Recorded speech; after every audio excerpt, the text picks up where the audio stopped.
एक जगह एक वकील रहा करते थे, सत्य घटना हनुमान जी के चरित्र की सुना रहे हैं। एक गांव में एक वकील साहब रहते थे, वकील लॉयर, वकालत करते थे। हनुमान जी के बड़े पुजारी थे, बड़े साधक थे। दिन रात ओम हम हनुमते नमः, ओम महावीराय नमः, ओम अंजनी सुताय नमः, ओम वायुपुत्राय नमः, सीताराम सीताराम सीताराम सीताराम गाते रहे। दिन रात कीर्तन गाते गाते हनुमान जी के भाव में इतने तल्लीन हो जाते कि उन्हें ध्यान ही नहीं रहता। कोई भी केस मुकदमा ले लें तो कहते सब हनुमान जी देखेंगे, चिंता मत करो। कभी हारे नहीं, कोई मुकदमा नहीं हारे, हर मुकदमा जीते थे। एक बार इनके जीवन में घटना घटी। हम आपको कोई बहुत पुरानी बात नहीं सुना रहे हैं, ये घटना सत्य घटना पर आधारित है। आगर मालवा जिले की, वहां पर जो श्री बैजनाथ मंदिर है, वहां की चर्चा हम आपको बता रहे हैं। वही कोई 50-60 साल पहले नित्य निरंतर जाप करते शिव जी का, हनुमान जी का वकील साहब भगवान की सेवा में दिन रात तल्लीन रहते। एक बार एक व्यक्ति का उन्होंने मुकदमा लिया।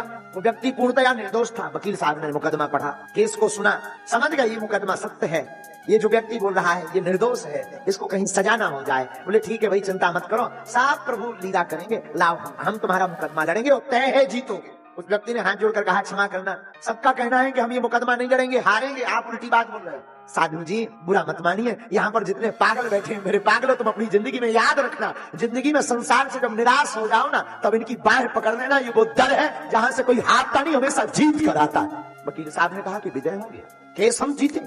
लोगों ने कहा पागल हो गए, इसके ऊपर मर्डर का केस है, 302 का केस है, मर्डर के साक्ष्य प्रस्तुत हो गए, गवाह प्रस्तुत हो गए। जिस वकील के पास उसने केस रख रखा था उसने भगा दिया कि तू भाग, हारना तय, मैं अपना नाम क्यों खराब करूं, तुझे सजा निश्चित। लेकिन ये वकील ये कहते हैं हमने बाकिया सुन लिया, तू निर्दोष है और तू सच बता। बोला मैं निर्दोष हूं। बोले जा तू जीतेगा। तो कह के चला आया। इसने कहा वकील साहब माफ करना, तुम्हें फीस लेनी हो तो पहले ले लो, और मुझे पहले बता दो, अगर मुझे सजा होनी है तो मैं पहले घर की व्यवस्था करके आऊं। पता नहीं मैं कितने बाद छूटूंगा, मेरे बच्चों पर क्या बीतेगी, मेरा कोई नहीं है, 2 बच्चे हैं, मेरे बच्चे मर जाएंगे। तुम कृपा करके अगर फीस के चक्कर में ऐसा बोल रहे हो तो डबल लो, मैं पत्नी के गहने बेच कर दे दूंगा। वकील ने कहा चुप हो जा, मैं फीस अभी नहीं लूंगा, मैं फीस बाद में लूंगा, नोटों की फीस नहीं लेता हूं। मैं तो यही कहूंगा तू भी आना मेरे सरकार के द्वार पर और कीर्तन करा देना राम नाम का। अब तो ये जो व्यक्ति जिसका केस लड़ना था, ऐसे लगा कि ये सच में मेंटल है। पहले तक तो इसे लग रहा था कि है, अब तो श्योर हो गया कि इसके लिए नहीं, ये कीर्तन के लिए, कहीं कीर्तन करवाने से कोई मुकदमा जीतता है। अब तो इसे विश्वास हो गया कि मेंटल है, लेस है माइंड से। सच कह रहे थे बाकी लोग कि कहां पुजारी के चक्कर में पड़े। बुरा मत मानिए मेरे पागलों, इस दुनिया वालों को भगवान के भक्त पागल ही नजर आते हैं, और उन्हें क्या बताएं, इन बिगड़े दिमागों में भरे अमृत के लच्छे हैं। अरे हमें पागल ही रहने दो, ऐसे पागल ही अच्छे हैं। कई लोग तो हमको भी समझ लेते कि ये बाबा भी झिकलेट हो गया है। कई बार कहो सनातन ही सब कुछ है, उनको लगता है कि ये झिकलेट हो गया, हाफ माइंड हो गया। अटरी के बड़े नकटा, तुझे लगता है कि मैं पागल हूँ, पर हमें लगता है तू पागल है, जो राम का नहीं वो किसी काम का।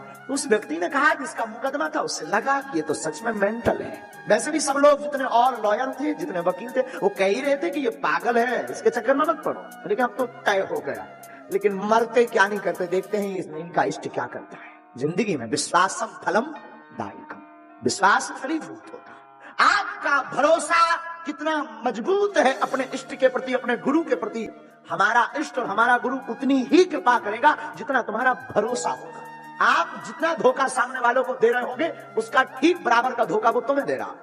याद रखना मेरे पागलों, ये दुनिया है, इस युग का नाम है कलयुग। जो करोगे पाप। उसे लगा कि देख लेते इनका इष्ट करता क्या है। और ये तो वकील बड़े पागल।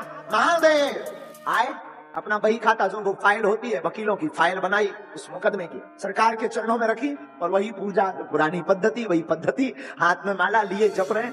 पहले दिन जो बहस छिड़नी थी, उसी दिन वो 2 घंटे लेट आए। जिस व्यक्ति का मुकदमा था तो उसे लगा कि अब तक तो लग रहा था कि 50 है, अब तो लग रहा पूरे, अब तक तो 50% लग रहा था, लेकिन अब निश्चित हो गया ये आदमी पूरा झिकलेट है, पागल है, सजा निश्चित। 2 घंटे बाद कोई आ रहा है, जज चिल्ला रहा है। अब जज छोड़ेगा थोड़ी ना, सजा हो रही होगी तो ये आजीवन करवा कर मानेगा। पहले तो कम से कम 20 साल की ही होगी, लेकिन अब ये आदमी जो ये काम कर रहा है ना, लेट आ रहा, निश्चित है 20 साल की नहीं, अब तो आजीवन पक्का है। इससे अच्छा तो दूसरे वकीलों के पास जाते, कम से कम 20 साल की हो जाती। ये बेचारा पछताने लगा, अपने आप से किन्न होने लगा, अपने वकील के ऊपर चिल्लाने लगा। वकील ने कहा भाई हो गया, तुम चुप रहो, परेशान मत। समझ नहीं पा रहा था ये आदमी है कैसा, इतना धैर्यवान, इतना धैर्य, इतना सौम्य, कोई उकताहट नहीं। लॉयर के सामने जज बैठा है, जज बैठा है, मजिस्ट्रेट बैठा है, इसके अंदर कोई भय नहीं, कोई डर नहीं कि मैं देर से आया हूं। मानो यूं मान के चलो कि उसका बाप। तो सच बताए ना, प्रभु के पागल होते ही ऐसे, वो झुकते नहीं है। वो तो झुकते तभी है जब प्रभु का द्वार दिख जाए या साधु दिख जाए। उन्हें क्या डरना, जिनके सिर पर राम जी का हाथ होता, जिनके सिर पर हनुमान जी का हाथ होता, वो झुकते नहीं है, वो चलते रहते हैं, चलते रहते हैं। मस्त राम मस्ती में, आग लगे बस्ती में, अपनी मस्ती में डूबे रहते हैं। और वो अपनी मस्ती में डूबा हुआ आया, जिस आदमी का मुकदमा था उसे लगा कि यार फंस गए। अब फाइल भी लेते नहीं बनता, बहस जारी है, कल परसों में उसका फैसला होना है।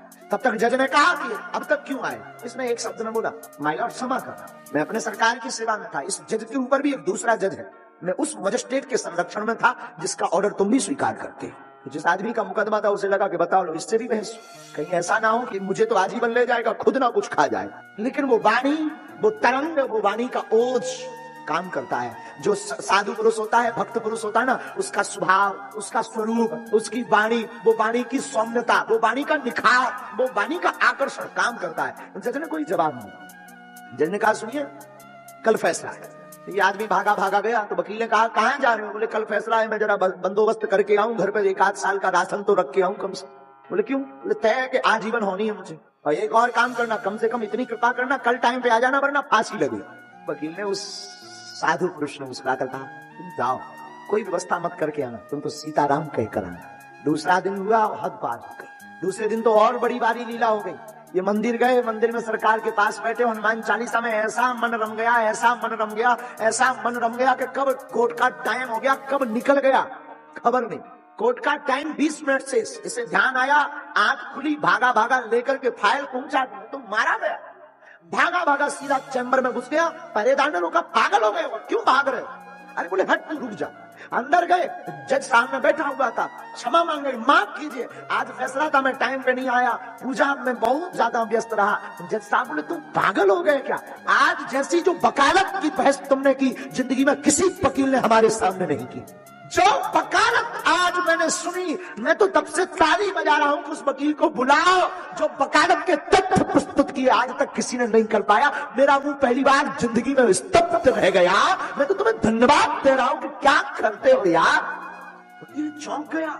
वकील ने कहा फैसला क्या किया आपने? बोले क्या करना था? इसका वकील इतना कट्टर निडर हो, एकदम स्पष्ट तथ्य को प्रस्तुत करता हो, वो भला कैसे हार सकता है जिंदगी। वकील की आंखों से आंसू आ गए। बोले जरा रजिस्टर दिखाइए, फैसले का ऑर्डर दिखाइए जिस पर मेरे हस्ताक्षर हो। उसने हस्ताक्षर देखे तो समझ गया मैं पूजा में बैठा रहा हूं, मेरे सरकार यहाँ पर वकील बनकर के मुकदमा लड़ दे।